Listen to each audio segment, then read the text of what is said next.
interessante aí, porque para quem trabalha com a voz, eu fiz essa pergunta para o Edu no último workshop dele. De uma honra já é o meu quarto workshop. Obrigado, né? Valeu. Enfim, você passou por uma fase muito difícil sobre o refluxo. Eu lhe perguntei, você respondeu a pergunta e tal, enfim.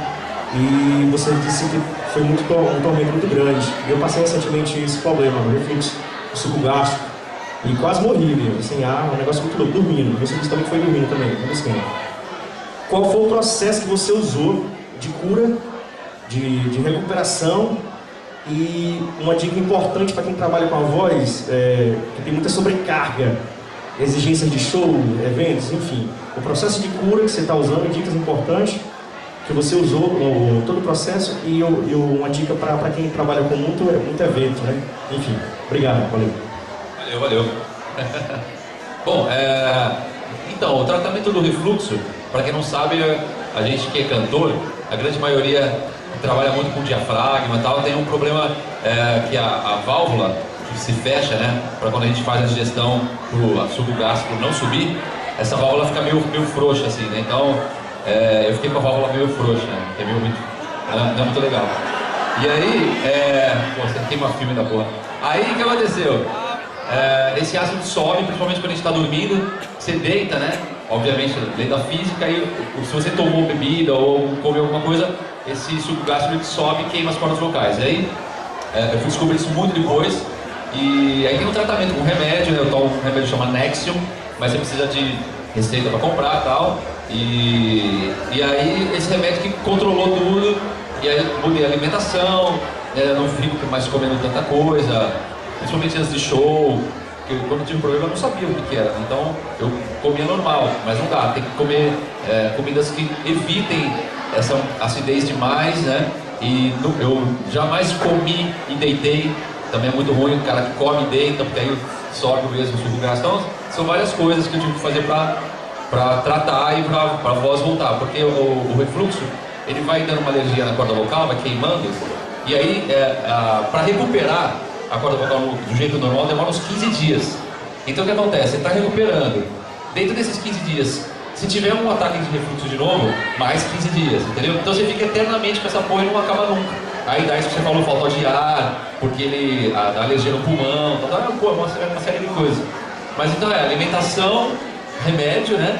E aí os cuidados que você falou pra voz, quem canta muito com frequência assim, dormir o máximo possível, falar o mínimo possível depois do show e tal.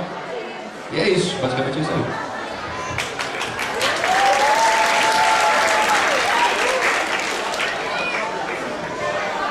Boa tarde. Primeiro eu queria dizer que é um prazer falar com você. É uma pergunta um pouco pro Almar em si, né? Mas eu acho que o Marcelo também pode responder também, porque é quanto à característica da guitarra, né? Teve uma mudança bem, pesada do Fragile Quality pro Unfold, né? A característica da guitarra ficou em algumas músicas um pouco mais... tiveram mesmo uma melodia bem diferente mesmo, né? Então assim, o que foi que levou vocês a decidir mudar tanto assim, né? Uma característica de um para outra, de um CD para outro? Foi realmente a renovação, a sua dedicação, no caso, 100% agora ao Almar, né? Porque isso não queria dar os parabéns, porque eu achei muito bem realmente. Então, assim, é isso mesmo. E uma curiosidade, por que a guitarra com mais cordas? Que sempre, tira essa dúvida. Obrigado. Bom, a mudança, né, do Fragile Quality pro Unfold, e no meio desses dois teve o Motion ainda aí, né, ela foi natural por alguns aspectos, né. O primeiro deles é a mudança de um dos guitarristas, né. O Paulo era um guitarrista com uma característica muito forte, muita personalidade no jeito de tocar, de compor, e infelizmente veio a falecer agora há pouco tempo. E a pessoa que gravou o Unfold, que é o Gustavo de Pádua, é um excelente guitarrista também, mas tem outras características já, né? Então, para começar, a influência de um novo membro, isso aí, sem dúvida, faz diferença. Mas, ao mesmo tempo, o Unfold foi gravado quase 7 anos, né? 6 anos e pouco depois do Fragile Quality. E como música e arte, de maneira geral, é uma expressão do que a gente é, do que a gente pensa, do que a gente está vivendo no momento, seria, no mínimo, estranho a gente gravar um disco totalmente igual ou muito parecido com o disco que foi gravado 6 anos atrás, né? Assim, se você, pelo menos os artistas que eu tenho o prazer em acompanhar durante muitos anos, você consegue ver claramente mudança de estilo e de personalidade musical ao longo da carreira, né? Então 7 anos acho que dá tempo disso acontecer bastante, e eu espero que se daqui a 7 anos ainda estivermos tocando juntos e lancemos outro CD, que ele seja totalmente diferente do Unfold, do Motion e do Fragile Quality também. Lógico, mantendo uma característica da banda, que a essência tem que estar lá, né, a raiz, mas com outras influências e com outras, explorando outras vertentes na música, né?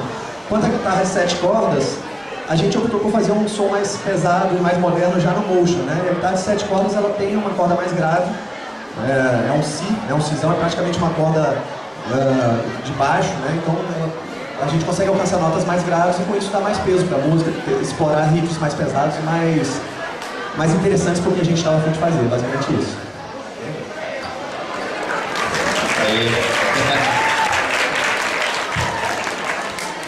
Bem, primeiro, sejam bem-vindos à nossa cidade. E na realidade são 2 perguntas. O DVD do Almace tem alguma prévia de quando vai ser gravado, aonde?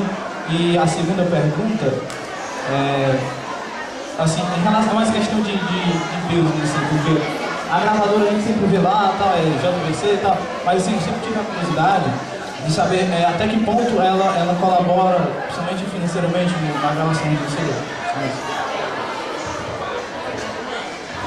Então, bom, a gravadora influencia bastante principalmente o Japão, né?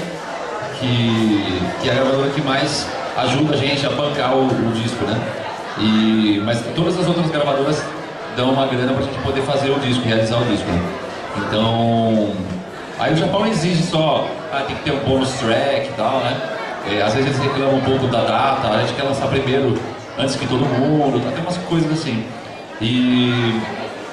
Agora no DVD a gente está querendo fazer muito, né? A gente já era para ter feito, na verdade, já tiveram mudança de informações, né? Mudanças de informações, aí tiveram algumas coisas que a gente teve que esperar. A gente está planejando ainda, mas é uma coisa meio cara, né, para fazer, né?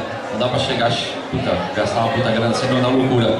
Então a gente precisa ver direito ainda o local, qual é a melhor cidade para se fazer isso, com mais público, de repente Fortaleza, né? E aí, seria bom, tenho certeza que seria bacana fazer um DVD aqui. E aí a gente só organizar isso, mas devemos ter alguma coisa meio que em breve, assim, né? Se não lançou esse ano, talvez o ano que vem, mas é preciso fazer, a galera tá pedindo pra caramba. Edu, e aí, Marcelo? Na verdade são meio que 2 perguntas também. O Edu, assim, na época que tu grava, tem músicas, tanto do Angra como do Almar, que tu começa com um grave, bem grave mesmo, tipo, no Angra, da Shadowhunter, grave, e por exemplo, no Almar Bullet, e no Almar Bullets on the Alta, e tipo, no estúdio, na hora de gravação da voz, você tem que ter um volume, uma impostação de voz bem alta. Como é que você faz pra ter essa impostação e não alterar o tom? E a outra, tipo, os cartazes do show do Almar, tem Edu Falasco, a voz do Angra, tem a logo. Eu quero saber como é que tu e a banda reagem com isso, porque a galera sabe que tu foi do Angra, mas eu quero do Almar agora, né, tá ligado? Entendeu? Eu quero que tu do Almar, a galera fica, carry on, não vai.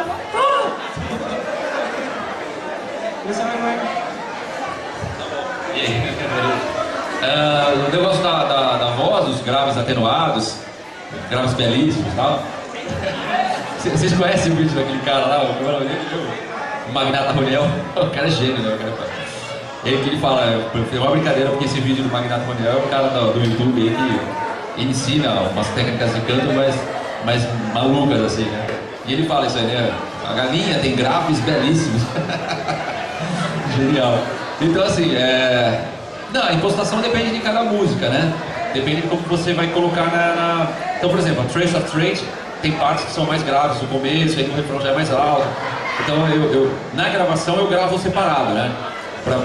Porque até a parte da compressão do equipamento é diferente para quando você vai cantar mais baixo mais grave tem que ser mais comprimido. E aí se você vai soltar muito a voz, tem que mudar a compressão, porque senão estoura tudo, entendeu? Então, na gravação a gente faz separado, oi?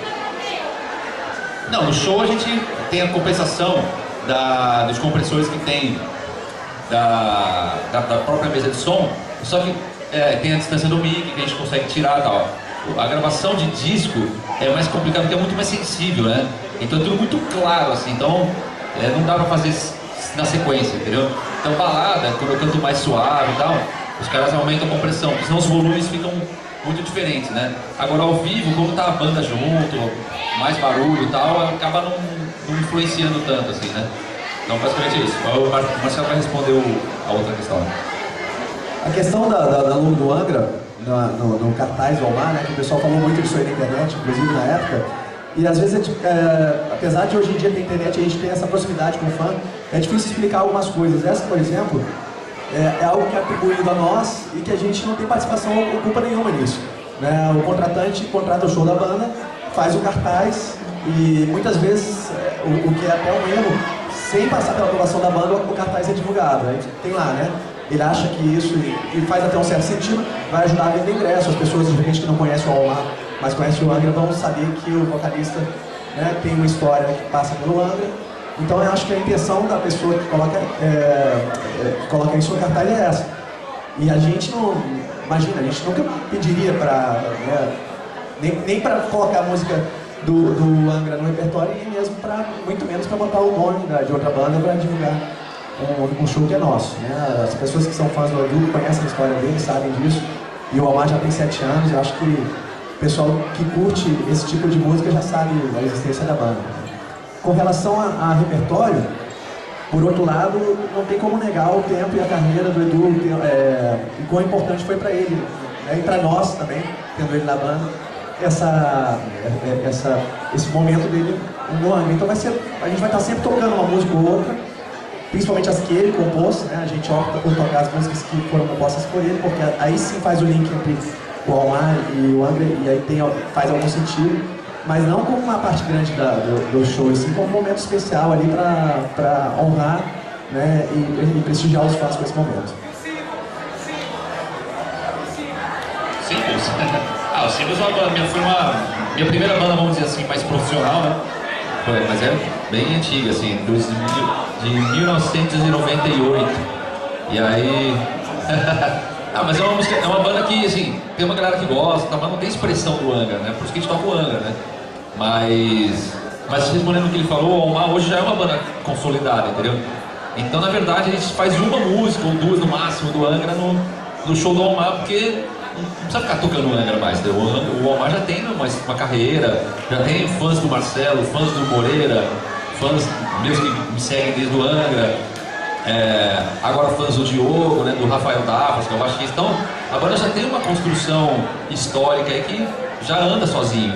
Mas é o que o Marcelo falou, às vezes o cartaz é o cara que faz, e muitas vezes o cara meio que exige isso, entendeu? Fala, tem que ter, porque... Até ele falou, a gente entende, porque muita gente talvez não conheça o Almar ainda, né? O Angra é uma banda de 20 anos, né? Então o cara de repente passa na frente, vê o cartaz, vê o logo ali, fala, nossa, peraí, é o Angra. Aí que ele vai ver, show da banda do vocalista do Angra, legal. De repente isso traz o cara pro show, entendeu? É só isso, não tem muito... Mas a gente procura não pôr mesmo, né? Até porque, como eu falei, já tem bastante fã do Almar, mas é sempre, pro contratante é importante. Bom, eu pergunto pra vocês dois aí, quero mostrar aí no menino, e a minha pergunta é pros dois, né? É uma pra cada. Como foi a tua saída do Cálice, né? E a tua chamada pra Almar? Como foi que você se sentiu, então? E também pro Edu, como foi a chamada dele pro Angra, né? Que você foi chamado 2 vezes pelo Kiko, foi isso? E na segunda vez que realmente você ficou, o André não chegou a sair. E como foi a sua chamada dele? Como foi você se sentiu na chamada com o Iron, né? Você chegou a ser convidado para fazer um teste com o Iron, por isso. E essa é a pergunta que eu vou falar com vocês para registrar. Vocês ouviram a pergunta dele? Ouviu? Ele perguntou como é que foi minha entrada no Angra, como é que foi o convite para participar Quando teve um teste para vocalista do Iron Maiden, em 1994, eles me chamaram para fazer um teste e tal. E aí eu fiz um teste através da Rádio 97 de São Paulo, na época e tal. E então falando do Iron Maiden. Aí mandei o material para o Iron Maiden lá, depois o empresário deles, um dos, né, o Dick Bell, que é um dos caras da produção, entrou em contato com a gravadora do Mitrio, que era a minha banda na época. E aí rolou um papo e tal, mandei mais coisas, mas acabaram depois escolhendo o Blazing Bay. Enfim, aí do Angra foi, você falou, né, me chamaram para entrar no Angra para gravar o Fireworks. E aí, no fim das contas, o André acabou não saindo, aí eu continuei no Symbols. Depois, quando o André saiu de fato, aí me chamaram para gravar o Rebirth. Aí foi que eu entrei na banda e tal, mas foi legal, foi bem bacana, assim. E aí o Marcelo então vai falar do Cálice. Na verdade, eu não cheguei a sair do Cálice, né? Até o Cálice é um projeto que eu tinha há muito tempo já quando eu entrei no Almar. E toquei aqui em Fortaleza com o Cálice, acho que 2 vezes no Forcaus. Né, que é um evento super bacana. Não sei se ainda rola Forcaus, que era nessa época, né? Não rola, né? Que pena. E depois até tivemos a oportunidade de tocar nesse mesmo evento com o Almar também. E, bom, a minha entrada no Almar, ela foi algo muito importante para mim, obviamente, para minha carreira. E na época, como foi uma coisa que aconteceu muito repentinamente, eu tive que dar uma pausa com as atividades do Cálice, que acabou cada um fazendo uma coisa e fazer uma coisa diferente, e não voltamos até agora, né? A gente tem ainda a intenção de gravar mais um disco juntos aí, mas não sei quando isso vai acontecer. Bom, a gente já tinha com o Cálice tocado com o Angra algumas vezes em Brasília, abrindo o show deles, né? Já conhecíamos os integrantes, eu já conhecia muito bem o Kiko, e depois conheci o Edu também, o Felipe. E acredito que, acho que antes de mim, quem estava tocando no Almar era o Eduardo Anuí, que também é meu amigo, né? Então acho que ele indicou, pelo menos a história que eu lembro aqui, não sei se eu estiver errado, né? O Edu me ligou, a gente conversou, pelo telefone mesmo acertamos as coisas. E acho que 15 dias depois foi o primeiro show, foi como sempre, como tudo no Almar, tudo muito rápido, assim, né? A gente fez um ou duas tardes de ensaio e começou a turnê, que naquela época inclusive passou por aqui, né? A gente fez uma turnê no Nordeste que a primeira turnê que eu fiz com o Almar foi pelo Nordeste e a gente tocou aqui, eu não vou lembrar o nome, mas com certeza Hey Ho Rock Bar, né? Não, foi uma antes dessa ainda. Isso, era tipo era aberto, né? O cara é tipo enciclopédia do metal do Fortaleza. Legal, mas foi isso. E é uma honra estar aqui de novo e hoje eu espero que vocês se divirtam muito no show, que a gente está ansioso para tocar para vocês. Pessoal, só avisar que essa é a última pergunta, tá? Infelizmente, a gente tem que fazer a preparação do show, ok?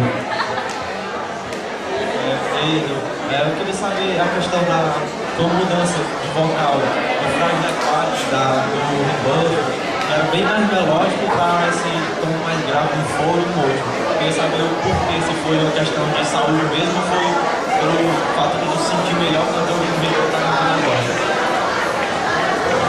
agora. Então, o lance da voz que foi a mudança de tons, né? Na verdade, como você falou mesmo, falou certinho. O Fragile Quality ele é mais melódico mesmo, né? Que os outros discos e já era uma pegada tinha um pouco de Angra ainda, né? No Fragile Quality. Na verdade, foi o primeiro disco que a gente gravou já como banda e então assim foi meio que proposital a gente manter ainda alguma coisa, vamos dizer, angrística, né? Pra não chocar os fãs, até pra ter uma identificação. O fã do Angra fala, ele tem o Almar também, então, e vir, né, junto com a gente e tal. Daí, mas já no Fragile Quality já tem músicas tipo a Torn, tipo a Fragile Quality, que são aí sim já mais modernas e tal. Então a gente misturou um pouco, daí já era uma transição pro Motion, que a gente já queria fazer uma coisa bem diferente do Angra, né? E aí, obviamente, a gente optou, aí, como o outro fã falou, a guitarra de 7 cordas e tal. E então as músicas ficaram mais pesadas e aí eu fui trazendo minha voz para um tom mais natural meu, que é um tom mais grave mesmo, já podendo usar os drives como eu usava nos Symbols, que no Angra eu tive que parar de usar. E aí no Almar eu fiquei mais solto mesmo para poder cantar assim, até porque eu nunca cantei em regiões muito altas assim. Os Symbols tinha algumas coisas altas, bem agudas, mas não era eu que fazia, era o meu irmão, era o Tito, né? Então o meu máximo que eu fazia lá era um Mi, né? Pra quem toca aí a mizinha da guitarra, aquele Mi aqui em cima, uma oitava acima da corda solta, né? Da mizinha. Então, Mas nunca foi minha característica cantar agudo pra caramba. Era mais grave, os drives sempre foram mais característicos, né? E aí o Almagis assumiu isso e ficou natural, né? Ficou mais natural pra mim. Fechou? Vamos lá, então galera, desculpa, por nós a gente ficava aqui trocando ideia, só que a gente tem que preparar o show e a gente quer ver vocês lá. Então a gente tá ansioso pra fazer um puta showzão aí, vai ser legal pra caramba. Tá bom? Então, obrigado por tudo aí. É nóis.